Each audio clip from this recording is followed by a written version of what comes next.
So, the final episode of Solo Leveling Season 2 just dropped last night. Man, time flies, right? 13 episodes in a season felt shorter than a 2-minute short-lived. No more beating around the bush, let's dive straight into the highlights of the last 3 episodes. Episode 11 of Solo Leveling Season 2 seriously blew up and left a massive impression on viewers thanks to its excellent animation quality, sound design, a super dramatic build-up right from the get-go. The sheer dominance of the Ant King was totally overwhelming, leaving audiences stunned. S-rank hunters, who were supposed to stop the disaster, were brutally taken down one after another. In Byung-goo's death, in particular, was hauntingly portrayed. The Ant King didn't just kill him, but also mimicked his voice. The choice of a first-person camera angle made this moment super chilling and impactful, giving many viewers goosebumps. However, the scene that got fans most hype was the moment Jin-Woo showed up with a command that completely turned the tide of the battle. This was considered one of the most high-point moments of Season 2, to the point where many admitted they screamed when they saw Jin-Woo standing on a tall building, ready to jump into the fight. Despite some worries about the visual quality before the episode aired, the reality totally exceeded expectations. The definite highlight of the episode was the Ant King's appearance. Even though he looked like a cheap plastic doll the studio picked up from the market and threw in, his speed and power were pretty detailed. He was even buffed to beat the crap out of the main character at the beginning, which gave many viewers goosebumps. His every movement radiated deadly danger, giving opponents zero chance to fight back. Combined with the OST, Dark Area, the Ant King's fight scene was nothing short of a work of art, enough to make many fans rewatch it. Besides the visuals, the sound also played a significant role in the episode's success. The return of Dark Area, this time wasn't tied to Jin-Woo, but was used to highlight the terrifying power of the Ant King, creating a truly haunting effect. This scene was really popular with international fans. In just 3 steps, you could get a post praising the epic and lit music suitable for the battle. But for me, this music wasn't impactful or tense enough for a fight rated this highly. Purely on the combat aspect, the studio did a great job with the Biru part. But if you turn up the sound, the music just doesn't quite fit. Don't get me wrong, I really liked the animation in this scene. I just felt the music didn't fully enhance the dramatic intensity of that valuable moment. Compared to the background music in the fight with Igris in Season 1, which had plenty of heroism and impactful clash sounds that really pulled viewers in. But hey, this might just be my personal taste. Don't call me out for forcing my views on you. What do you guys think about this scene? Was it hype enough? Would a different background track have made it even more explosive? And even better, right after episode 12 of Solo Leveling Season 2, titled, Are You the King of Humans?, was released, it immediately took the top spot previously held by episode 11. This episode is considered the peak of the webtoon and possibly one of the best anime fights of the year, according to Anime Corner. The confrontation between Jin-Woo and the Ant King is described as the peak and insane, with high-speed combat combined with brilliant lighting effects.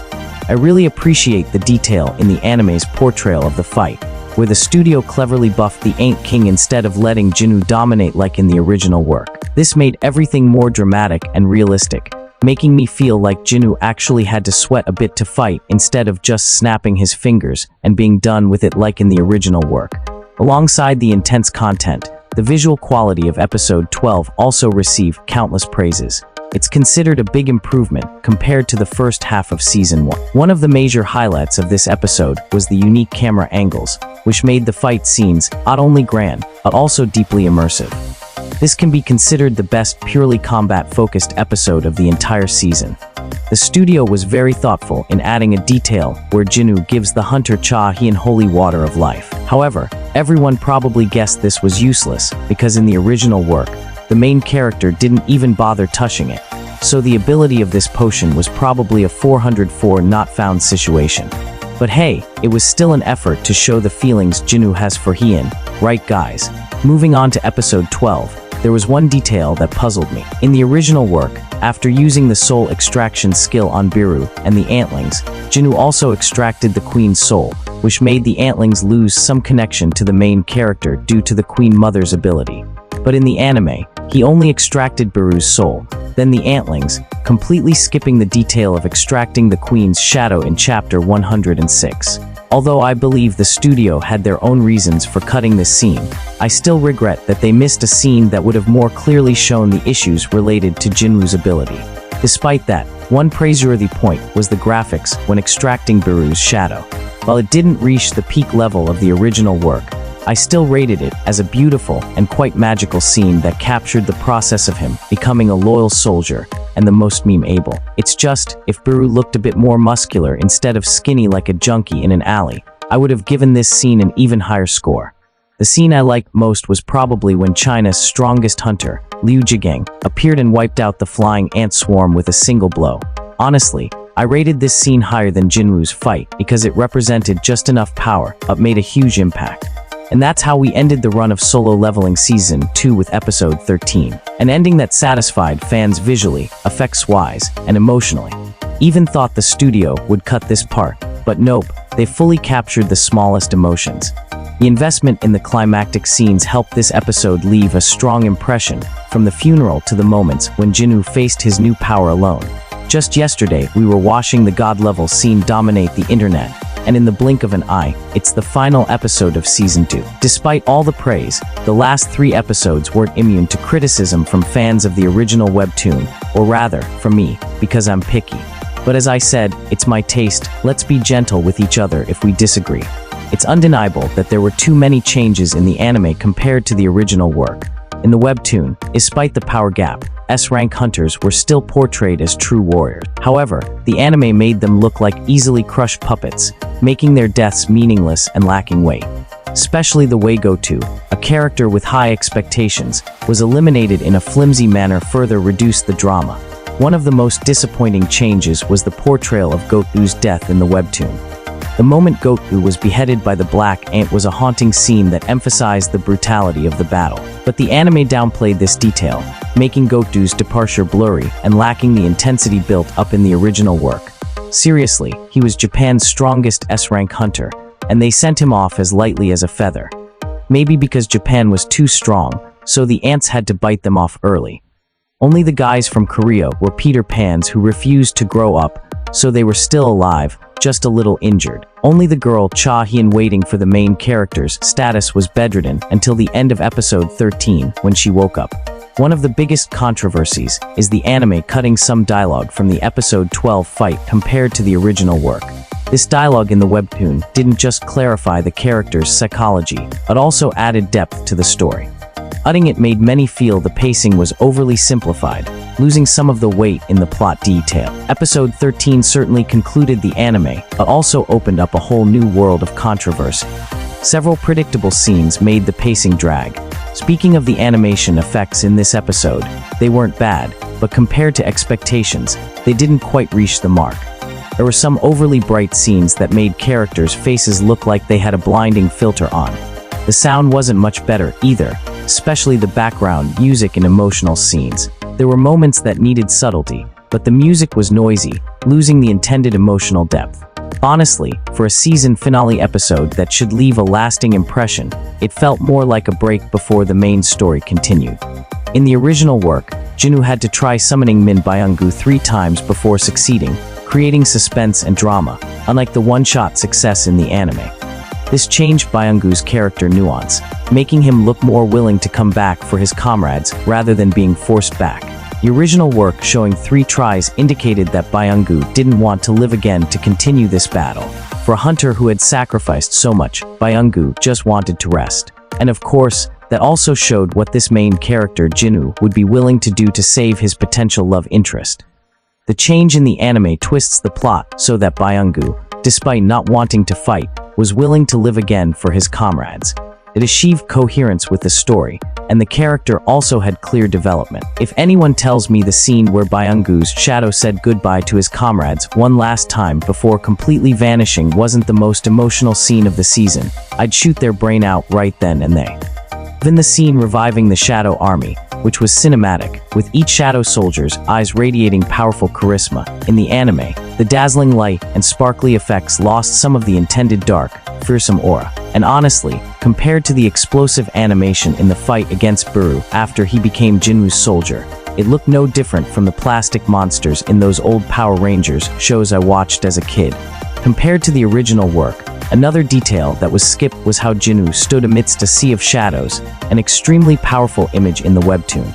But in the anime, it looked like he was standing in the middle of an overly used CGI green screen. One of the biggest changes was the appearance of Jin-Woo's father, which the webtoon didn't have at this point. Conversely, the anime completely cut the detail about Jin-Woo being hunted by a hunter from the US.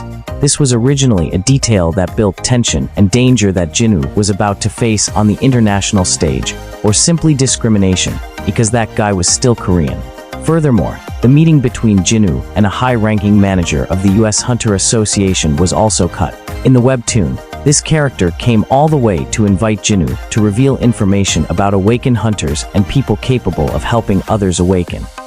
This wasn't just an important segment to expand the world, but also hinted at Jin-Woo's special identity. Although this part wasn't a heavy spoiler for those who hadn't read the story, the anime cutting it means that those who only watched the anime might feel a crucial stepping stone in building Jin-Woo as a special entity in the Solo Leveling universe is missing. Anime also changed how Jin-Woo entered the B-rank gate.